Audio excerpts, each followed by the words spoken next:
देखिए, प्रदेश के अंदर स्वास्थ्य सेवाओं के हाल बेहाल है। बीकानेर के अंदर जिस तरह प्रसूताओं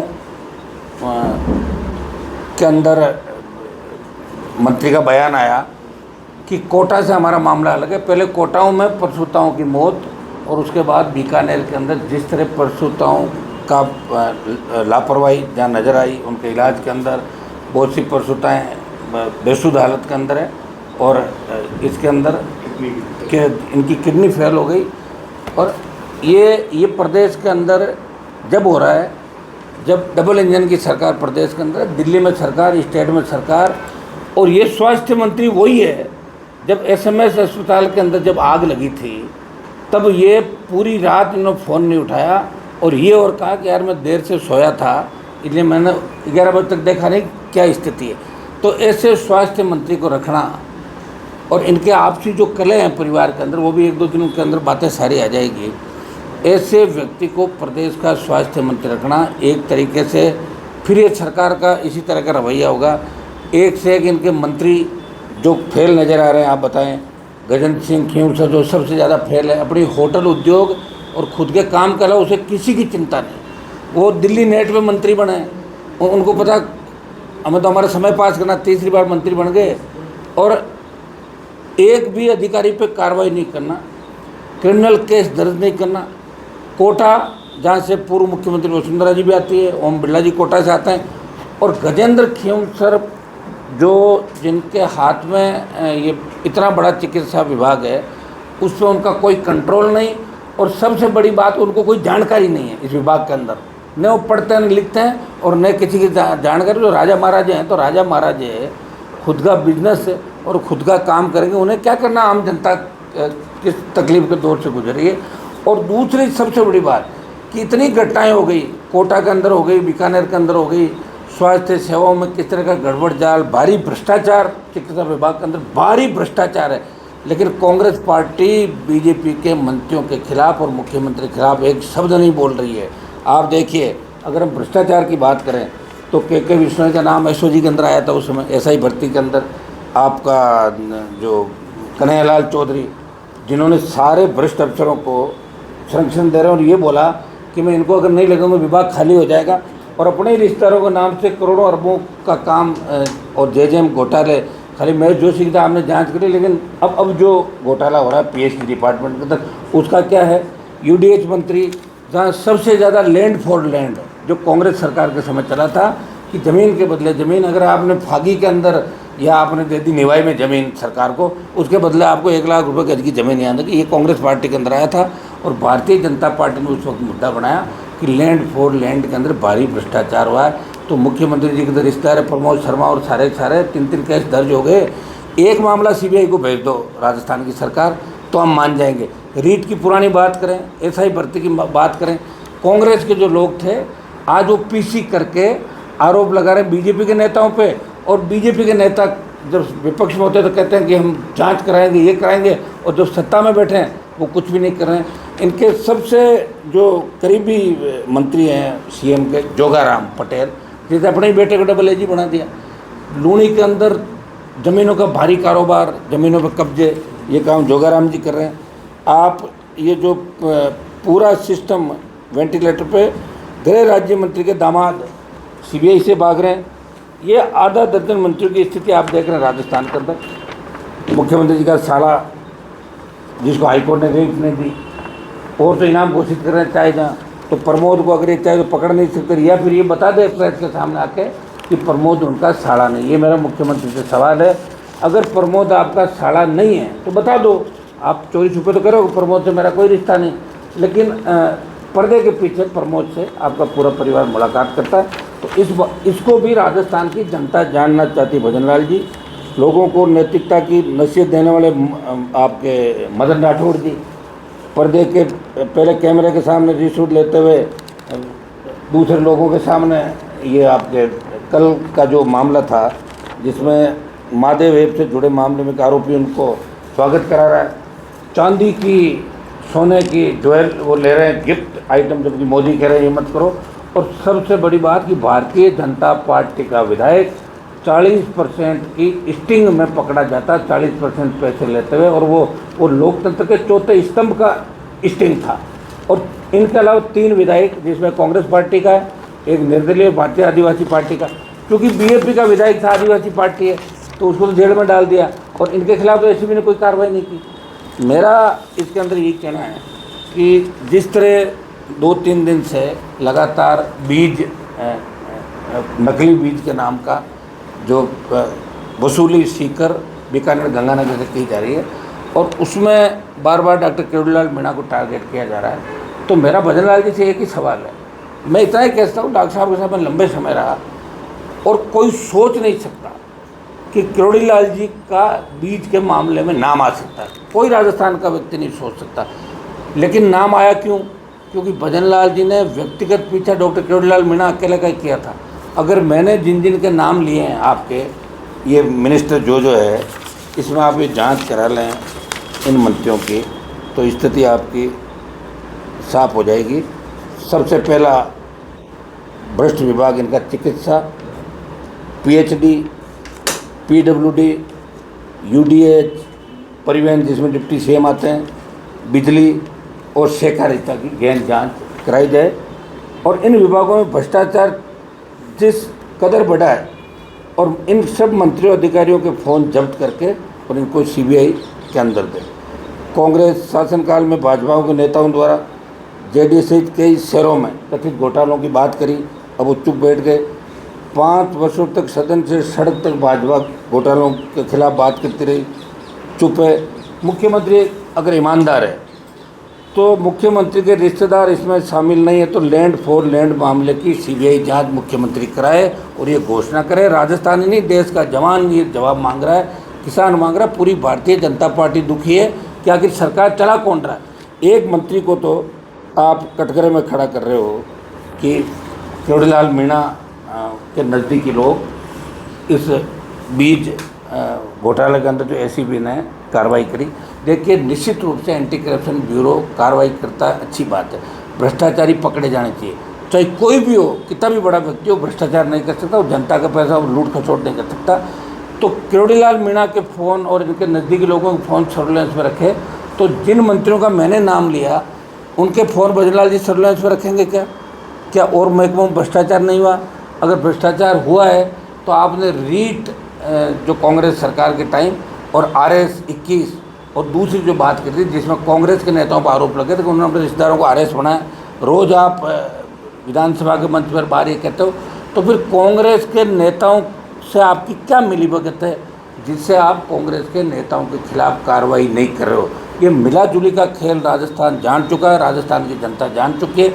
मेरा यही आग्रह है कि डॉक्टर साहब को भी खुल के इस मामले के अंदर बात करनी चाहिए, क्योंकि डॉक्टर साहब को जो ये कृषि मंत्रालय दिया है, ये निश्चित रूप से उनको उस हिसाब से दिया गया भाई इस व्यक्ति को ये इंटरेस्टेड नहीं थे, कृषि मंत्रालय दे दे। उन्होंने प्रयास किया, छापे मारे, सब कुछ किया, लेकिन जो बात अब निकल के आई है ये बात कोई नहीं सोच सकता। और इस बात में जरा सी भी अगर सच्चाई है तो हमें इससे बड़ा दुख नहीं। लेकिन मेरा ये कहना है कि किरोड़ीलाल जी के साथ साथ इन तमाम मंत्रियों की, उप मुख्यमंत्रियों की, सीएम के इर्द गिर्द के लोगों की भी सीबीआई जांच होनी चाहिए। प्रधानमंत्री मोदी कहते हैं न खाऊंगा न खाने दूंगा, इसका मतलब ये नारा हो गया मैं खाऊंगा और घुराऊंगा कोई कहेगा। ये नारा भजनलाल सरकार दे रही है और इसे कतई बर्दाश्त नहीं करेंगे। जल्दी राष्ट्रीय लोकतांत्रिक पार्टी भ्रष्ट मंत्रियों के खिलाफ आंदोलन चलाएगी। अभी तो हमारा आंदोलन चल ही रहा, आप देख रहे हो कितने तो बच्चों को जेलों में डाल दिया, 200-300 बच्चों, कितने झूठे मुकदमे लगा दिए बच्चों पर। अब लेकिन हम हर चीज़ के लिए तैयार हैं। हम कांग्रेस की तरह नहीं है कि बीजेपी को पूछ के प्रेस कॉन्फ्रेंस करें कि बताओ साहब क्या आरोप लगाना और कौन से मंत्री के खिलाफ बोलना, आप बता दें, वही लिख के बीजेपी बढ़ देते हैं और वही कांग्रेस के नेता बोलते हैं। कांग्रेस के अंदर भी जो लोग बैठे हैं ज़्यादातर, इनकी भी अगर जाँचें होती हैं तो आधे से ज़्यादा जेलों के अंदर मिलते हैं। अशोक गहलोत और सचिन पायलट की वापस से अदावत देखने को मिली है। दोनों ही अपने तरीके से, सचिन पायलट ने कहा कि राजेश पायलट ने एक तांत्रिक का इलाज कर दिया था। इन बातों में कुछ भी नहीं पड़ा। सचिन पायलट मानेसर गए थे, ये बात सही थी, गलत क्या थी? मानेसर गए थे और उसमें भारी लेन देन हुआ था। मैं तो उसमें भारतीय जनता पार्टी के साथ था, सरकार गिरा रहा था, मेरे 3 विधायक थे। लेन देन की बात गलत नहीं है, हुआ ही था, वो तो पूरी दुनिया को पता है। अब वो छुप गया, क्यों छुप गया, अशोक गहलोत किसी मंत्री का इलाज करना चाहते थे, दिल्ली वाले अशोक गहलोत के भाई के रेड कर रहे थे, तो आपस में समझौता हुआ कि हम तुम्हारे लोगों के खिलाफ कार्रवाई नहीं करेंगे, तुम हमारे खिलाफ मत करो, हाथ मिला ले दोनों ने। भारी भ्रष्टाचार मानेसर की घटना में हुआ था, और ये इसमें ये बिल्कुल सही सत्य बात है। और ये इसलिए मैं कह सकता हूँ कि मेरे 3 विधायक भाजपा विधायकों के साथ थे, न कि मानेसर में 72+3। हम भी चाहते थे कि गहलोत की सरकार गिरे और सचिन पायलट सीएम बने, हम ही चाहते थे उस समय पर। और सचिन पायलट को खुल के क्यों नहीं कर रहा आंदोलन सचिन पायलट? अब करना चाहिए ना, ये तो खूब कह रहे थे आरपीसी का ये फलाऊं। तो पायलट साहब निकले बाहर, खाली बातों से कोई नेता नहीं मानेगा। मेरी बात सुनो, अपन सोचेंगे भाई बंद कमरों में बैठ के रात को इससे मिल लो, दिन के ये मिल लो, ये कर लो। गहलोत भी ये कह रहे हैं। अशोक गहलोत क्या कर रहे हैं आजकल? ट्वीट कर रहे हैं और खाली बैठे हैं, हर किसी को फ़ोन करते हैं, आजा 2 घंटे बात करेंगे, खाली बैठा हूँ, क्योंकि खाली हो गए। और राजस्थान की जनता की जो मानसिकता वो ये है कि एक बार कांग्रेस एक बार बीजेपी, ये मानसिकता है। और निश्चित रूप से हम प्रयास करें, देखो प्रयास ही हम कर सकते हैं, क्योंकि राजनीति के अंदर सरकार बनाने के लिए बहुत सा पैसा भी चाहिए।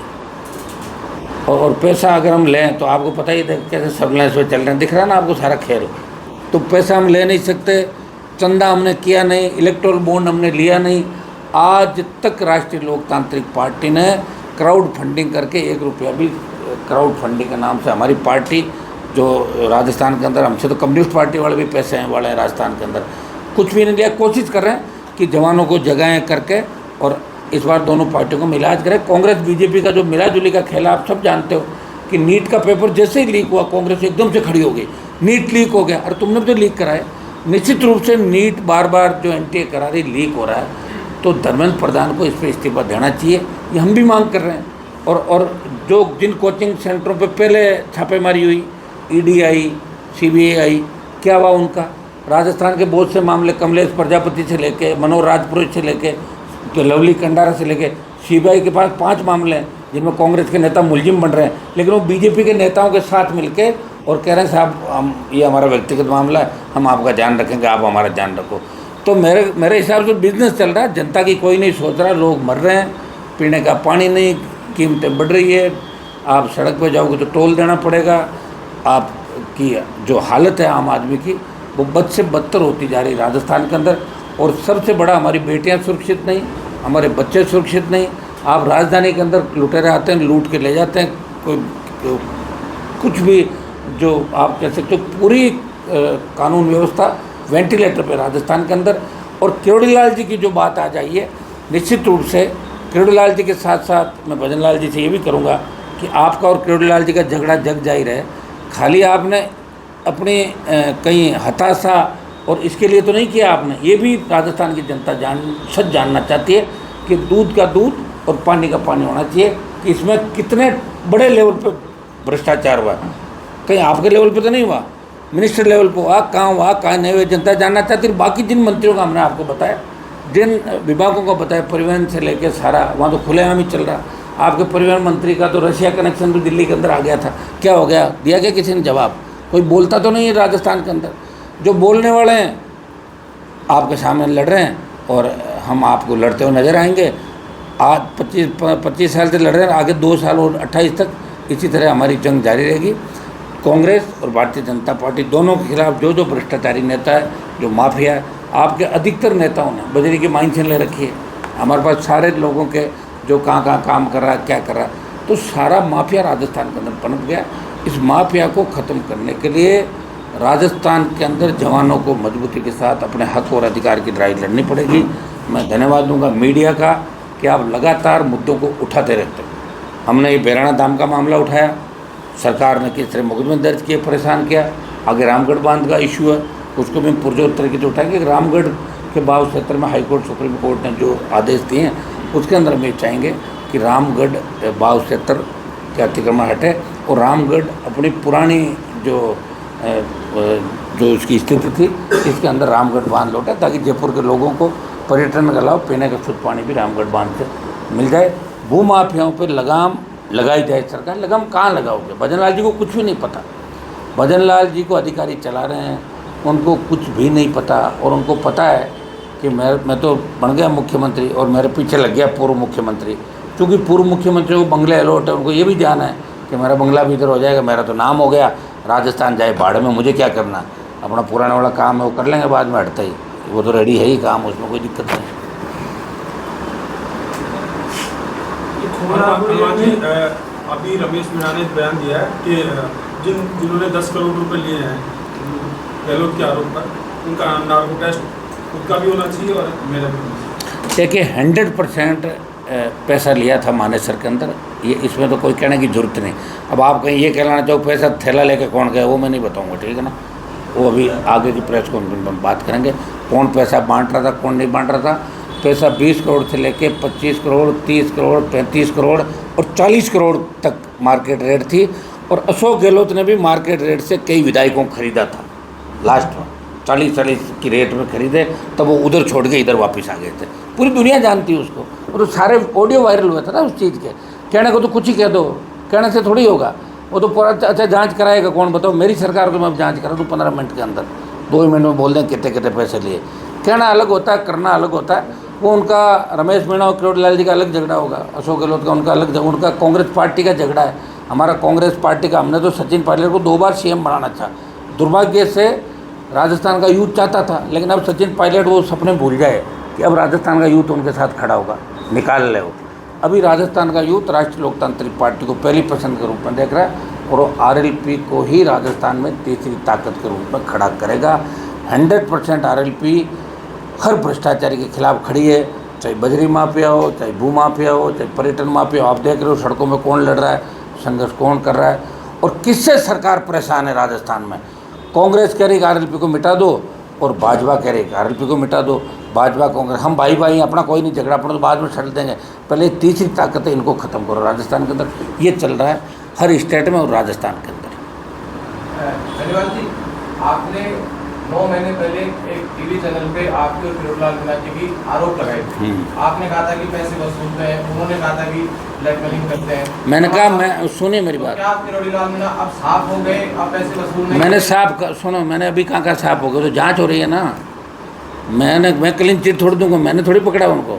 वो तो एसीबी फ़ोन सर्विलेंस पे कर रही थी, तो एसीबी को तथ्य मिले कि भाई इसी तरीके से गंगानगर, सीकर, बीकानेर से वसूली हो रही है मूंगफली के नकली बीज और दूसरे बीज की। तो इसमें डॉक्टर साहब के नज़दीकी लोगों का नाम आया, वो तो भजनलाल जी तय करेंगे ना कौन मुलजिम होगा कि नहीं होगा। मैंने भजनलाल को 10 अफसरों के खिलाफ दिशा की मीटिंग के अंदर, कलेक्टर और जब चेयरमैन एमपी होता, हमने लिखा कि इन अधिकारियों की भ्रष्टाचार की जाँच कराई जाए। आज तक नहीं हुई कोई जाँच, जब गहलोत थे तब भी नहीं हुई, तो कौन सी भ्रष्टाचार की जाँच एसीबी करती है। एसीबी का मन होता है उसको पकड़ते हैं, उसका पीछा करते हैं, मन नहीं होता तो एसीबी में वही तो अधिकारी लगते हैं सारे, जो बाहर पैसा खा के लगता भाई बाहर अब कुछ नहीं करना, वो आधे एंट्री वहाँ मार जाता है एसीबी। वही तो आदमी कहीं नहीं लाओगे खरीद, एसीबी में वही लोग जाते हैं जो बाहर फील्ड पोस्टिंग के अंदर होते हैं। तो पूरी एसीबी साफ सुथरी है ये हम नहीं कह सकते। और मैं किरोड़ीलाल जी को क्लीन चिट नहीं दे रहा हूँ, मैं ये कह रहा हूँ कि किरोड़ीलाल मीणा के अलावा बाकी जो महकमे हैं जहाँ भारी भ्रष्टाचार हो रहा है, उनके भी फ़ोन सर्विलेंस पे लेके क्या उनकी जांच कराएं क्या भजनलाल जी, ये मैं चाहता हूँ। और कोई सोच भी नहीं सकता कि डॉक्टर साहब इस तरह कर सकते हैं। ये दुख हमें भी हुआ, लेकिन ये बात कहाँ तक पहुँचेगी, इसमें क्या बात है, ये तो एसीबी अपनी पूरी जांच करेगी तभी बताएगी, या मुख्यमंत्री बयान दे या डॉक्टर साहब खुद ही बताएंगे भाई क्या मामला है। मैं तो इसमें क्या कह सकता हूँ। एसीबी का पॉलिटिकली मोटिवेटेड 100% एसीबी तो पॉलिटिकली है साहब मोटिवेट। आप कर क्या बात कर रहे हो। मैं तो दिल्ली के अंदर स्टेट में, मैं तो गृह मंत्री जी के पास, पहले मेरा गृह मंत्री से अच्छा संबंध था, कैबिनेट मंत्री को पास बैठाते तो नहीं थे, खड़े रहते मंत्री वहाँ पर, कैबिनेट मिनिस्टर। जब तक उनकी आंख का इशारा नहीं हो, कुर्सियाँ खाली पड़ी हो, बैठ नहीं सकता वहाँ पर, वो उनका वही रुतबा है। और इसलिए यहाँ वाले जो लोग हैं ना, कुछ भी नहीं वहाँ पर, जीरो। यहाँ जाके भाषण देता है, हम नंबर 2 से मिले, नंबर 1 से बात हो गई, अपना काम चला रहे बेचारे। कौन क्या कर रहा है किसी को नहीं पता, और राजस्थान किस दिशा में जाएगा ये भी नहीं पता, और आने वाला समय क्या होगा ये भी नहीं पता। लेकिन हम राजस्थान और देश के लिए लड़ते रहेंगे, और हम किसी को क्लीन चिट नहीं दे रहे। हम कह रहे हैं कि अगर एक की जांच कर रहे हैं तो फिर सबकी जांच होनी चाहिए, जिन पे बड़े बड़े हज़ारों करोड़ के आरोप लगे।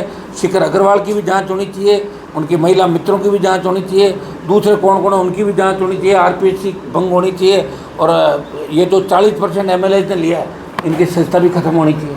मोदी जी तो कहते हैं मैंने खाऊन कर तो रहे हैं, और क्या 40% में आपका तो एक MLA, 3 MLA आपके जिनके साथ आप घूम रहे हो, और प्रदेश अध्यक्ष में जो आरोप लग रहे हैं, आप देखिए महादेव वाला कल स्वागत सत्कार करवा रहा, तो सारा जो सिस्टम है वो कोलैप्स हो गया। और सिस्टम को बचाने के लिए हम लोग बड़ी लड़ाई राजस्थान में लड़ेंगे और आगामी दिनों में हम आपको फिर लड़ते हुए नजर आएंगे, राजस्थान की सड़कों से लेके और हमारा लोकसभा का जो मंच है वहाँ तक।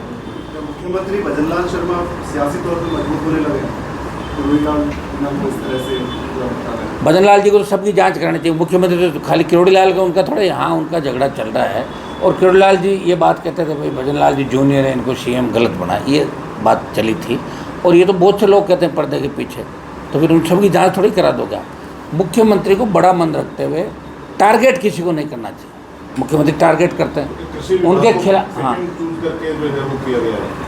कृषि विभाग कई फोन सर्वेलेंस पे है, गजेंद्र खींवसर, PWD, प्रेम बेरवा, इनके जितने भी लोग हैं जहाँ भारी भ्रष्टाचार हो रहा है। और बिजली खरीद में मुख्यमंत्री के अधिकारी सारे शामिल है, तो बिजली खरीद तो वही कर रहे हैं, उसकी जांच क्यों नहीं कर रहे हैं भाई बिजली खरीद की? आप उसको सर्टिफिकेट दे रहे हो कि बिजली खरीद तो बहुत अच्छा हो रहा है, उसमें इनाम दे रहे हो। तो सब राजस्थान की जनता जानती है कि कांग्रेस भारतीय जनता पार्टी मिलके खेल खेल रहे हैं। और गहलोत पायलट को कांग्रेस की चिंता नहीं, खुद की चिंता है। और पार्टियों में अब एक पार्टी में 4 पार्टी बन गई, बीजेपी के अंदर भी शक्ति के अलग अलग केंद्र बन गए, और कांग्रेस में 4 गुट बन गए, 4 सीएम है कांग्रेस के अंदर। कई नए और उभर रहे हैं कि हम भी मुख्यमंत्री बन सकते हैं, क्या पता। सपने लेना बुरी बात नहीं है, लेकिन राजस्थान में कांग्रेस को अभी सरकार बनाने की स्थिति में कांग्रेस नहीं है। वो जोर आएगा। राजस्थान का जवान जान चुका है कि कांग्रेस ने भारी भ्रष्टाचार किया था 5 साल, और बीजेपी ने किया। पहले भ्रष्टाचार वसुंधरा गहलोत मिले हुए थे, और अब भजनलाल जी के मंत्री और इनके नौसिक के लोग, इनके मंत्रिमंडल के, वो भारी भ्रष्टाचार कर रहे हैं। या तो भजनलाल जी को पता नहीं, और या भजनलाल जी मौन है, ये तो भजनलाल जी बता सकते हैं। और प्रमोद के बारे में विशेषकर मैं भजनलाल जी को पूछना चाहता हूँ कि प्रमोद आपका साड़ा है क्या? है तो बता दो, और नहीं है तो आज मना करो कि प्रमोद मेरा साड़ा नहीं। लाड़ तो छूटे कम से कम, रोज़ प्रमोद प्रमोद प्रमोद, पकड़ो प्रमोद को। यह प्रमोद को कानून से बड़ा हो गया। सर ऐसा क्यों होता है? कांग्रेस में मुद्दा उठारी होती है, भजनलाल सरकार नहीं सुनती, जैसे हनुमान बेनीवाल उस मुद्दे को पकड़ते हैं फिर उस मुद्दे को सुनना शुरू होता है। कहाँ सुन रहे हैं मेरे मुद्दे? तो मेरे मुद्दे तो नहीं सुन रहे हैं, ये सुनो, मेरे मुद्दे नहीं सुन रहे। मैं तो हर मुद्दा उठाता हूँ करप्शन के खिलाफ, आप देख रहे हो। और कोई ऐसा ही भर्ती का भजनलाल ने थोड़ी सुना था, वो तो हाई कोर्ट ने सुना, सुप्रीम कोर्ट ने सुना। भजनलाल तो कहाँ सुन रहे थे, वो तो रैली में कमिटमेंट करके बदल गए थे बाद में। अभी तो दोनों ही पार्टियों के जो मुखिया है वो ये चाहते हैं कि नया फ्रंट राजस्थान पे नहीं पनपे और इनको कमज़ोर करो। लेकिन राजस्थान का जवान ये चाहता है कि हम नई ताकत खड़ी करेंगे, और कांग्रेस बीजेपी एक सांपनाथ दूसरा नागनाथ, इनको हम घर बिठाएंगे। चोर चोर मोसेरे भाई, ये नारा गांव गली मोहल्ले के अंदर लग गया। चोर चोर मोसेरे भाई, गहलोत वसुंधरा और भजनलाल। अब भजनलाल जी भी वही काम करने लग गए जो पहले इस तरह अलायंस करके, क्योंकि खुद भजनलाल ने वक्तव्य दिया था कि कांग्रेस के नेता मेरे घर पे रात के अंधेरे में मिलने आते हैं। ये तो भजनलाल जी का बयान है, मेरा बयान थोड़ी है। मेघवाल जी, मुख्यमंत्री जी दंडवत धूप लगा रहे हैं मंदिरों में, अच्छी बात है, उनकी आस्था है। चीज़ का डर सता रहा है। डर तो सीएम हटने का ही, और क्या है। और सबसे बड़ा हटने के बाद क्या होगा? हटने के बाद लोग हर घर को इनको पूछेगा भजनलाल जी कहाँ जा रहे हो, रुको 1 मिनट। फिर तो हटने के बाद की स्थिति आदमी होती है भाई, कल क्या होगा, कल की चिंता सता रही उनको। सीएम हट जाए कोई दिक्कत नहीं, लेकिन काम किसी कर नहीं पाए, दुनिया भर की नासमझी कर ली सारी, और इसलिए इनको ये भी सता रहा कि यार मैं सीएम हटने के बाद मैं क्या करूँगा, मेरी स्थिति क्या होगी। जिस तरह वसुंधरा जी आज क्या स्थिति में, उनकी तो फिर भी ठीक होगी इनसे, इनकी तो उससे ही बुरी होगी वसुंधरा से स्थिति। देखना आप, हटने दो एक बार, फिर पता लग जाएगा आपको। जो लड़के सर आरएलपी के जो बंद कर दिया, उससे क्या फ़र्क पड़ता है? आरएलपी के 200 तो बंद किए हैं, 2 लाख लोग बंद होने को तैयार है, सारी जेलें भरवा दें जिस दिन जरूरत हुई। हमें कमज़ोर नहीं कर सकते भजनलाल और इनकी सरकार, इतना दम नहीं सरकार के अंदर। हमने वसुंधरा की सरकार देखी, गहलोत के बेटे को हरा के, गहलोत के भी टारगेट पे रहे हम लगातार, और भजनलाल के टारगेट पे भी 2.5 साल अगर कोई व्यक्ति है वो आरएलपी का हर कार्यकर्ता और आरएलपी का नेता है। लेकिन हम भजनलाल सरकार से डरने वाले नहीं, हम शीघ्र ही इन सब मांगों को लेके अग्निवीर को भी शामिल करते हुए हम दिल्ली कूच करेंगे। भरतपुर धौलपुर के जाटों को आरक्षण, डीग के दिल्ली में आरक्षण, जाट आरक्षण को लेके रैली हमारी भरतपुर के अंदर 21 तारीख की प्रस्तावित रैली है। आज हमारे नीट के जो छात्र हैं और RLP की हमारी यूथ विंग है, इन बच्चों ने मुझे ज्ञापन दे के कहा कि 21 को नीट का एग्ज़ाम है, इसलिए आपने 21 की जो तारीख की इसको आगे करो। तो आज एक बार बात करके हम 21 तारीख भर, क्योंकि हमारे लिए बच्चे जो इनका कैरियर आवश्यक है, हमारी वजह से बच्चों को परेशानी नहीं हो एग्ज़ाम के अंदर किसी तरीके की, इसलिए हम 21 तारीख को बदलेंगे। उसमें 21 की तारीख 1-2 दिन आगे पीछे इस तारीख को हम करेंगे। एक बार हम आरक्षण संघर्ष समिति से बात करके और इसका ऐलान भी हम कर देंगे। भाजपा प्रवक्ता है कौन है? ये तो बच्चे हैं, ये तो सारे पहले मेरे बच्चे मेरे थैला उठाते थे सारे। जब मैं यूनिवर्सिटी में राजनीति करता था तो ये सारे बच्चे मेरे इर्द गिर्द भाई साहब करते चलते थे। अब किसी और को भाई साहब कह रहे हैं, उनकी ड्यूटी है, अगर ये नहीं बोलेंगे तो वो खाएंगे कैसे? पुलिस न्यायालय में 141 RPS अधिकारियों के तबादले हुए, क्या लग रहा है पुलिस व्यवस्था में सुधार है? कुछ नहीं होगा, और भ्रष्टाचार होगा ज़्यादा। काम सिस्टम नहीं है ना, नीचे कौन चला रहा पता ही नहीं चल रहा है। DG अगर खुद काम करना चाहे तो DG को नीचे टीम तो चाहिए, वो टीम कहाँ पे है? नहीं है टीम। मेरी गाड़ी पे हमला करवा दिया, मेरे पे हमला करवा रहे हैं नहीं, मेरा तो कहाँ कोई जिक्र नहीं किया, मेरा कहाँ है? वो तो चलते हुए गाड़ी को टच हो जाती है यार, कई बार हो जाती होगी। पॉपुलरिटी के लिए करते होंगे, हमें सुरक्षा देते हैं। होता है आजकल एक ट्रेंड चल गया नया, पॉपुलर होने के लिए जुटाई कुछ करा दो और 2 सिपाही ले लो और साथ में फिर रील बना लो, सिपाही चलते रहे, नेताजी चलते रहे। रील का झगड़ा है, रील का। आपकी सुरक्षा जो घटाई गई वो क्यों घटाई? मैंने सुरक्षा मांगी नहीं थी, मुझे सुरक्षा दी थी तो अपना आप दी थी, और सुरक्षा घटा दी। मेरे पास एक PS है, इसको आज या सुबह मैं हटा दूंगा, मैं नहीं रखूँगा सुरक्षा। इसका भी क्या मतलब? मैंने मांगी थोड़ी सुरक्षा, सरकार ने मुझे सुरक्षा दी हाथ जोड़ के, मैंने नहीं मांगी और न मैं मांगूंगा सरकार सुरक्षा। मेरे हथियार दोनों थाने में जमा 2014 से, जो एक मेरी रिवॉल्वर और एक 12 बोर, कम से कम उनकी रेट होगी 7-8 लाख रुपए, लेकिन मैंने आज तक उनको वापस नहीं लिया। लाइसेंस बहाल हो गया, पड़ा हुआ है, मुझे शौक नहीं किसी तरह का। मेरी सुरक्षा राजस्थान का जवान करेगा, आवश्यकता नहीं मुझे किस चीज़ का खतरा बताओ मुझे, और होगा तो ये सुरक्षाकर्मी कौन सा टाल देंगे? हमला होगा तो बड़ा होगा, छोटा हमला हमारे ऊपर नहीं होगा, कोई सोच भी नहीं सकता छोटे हमले के।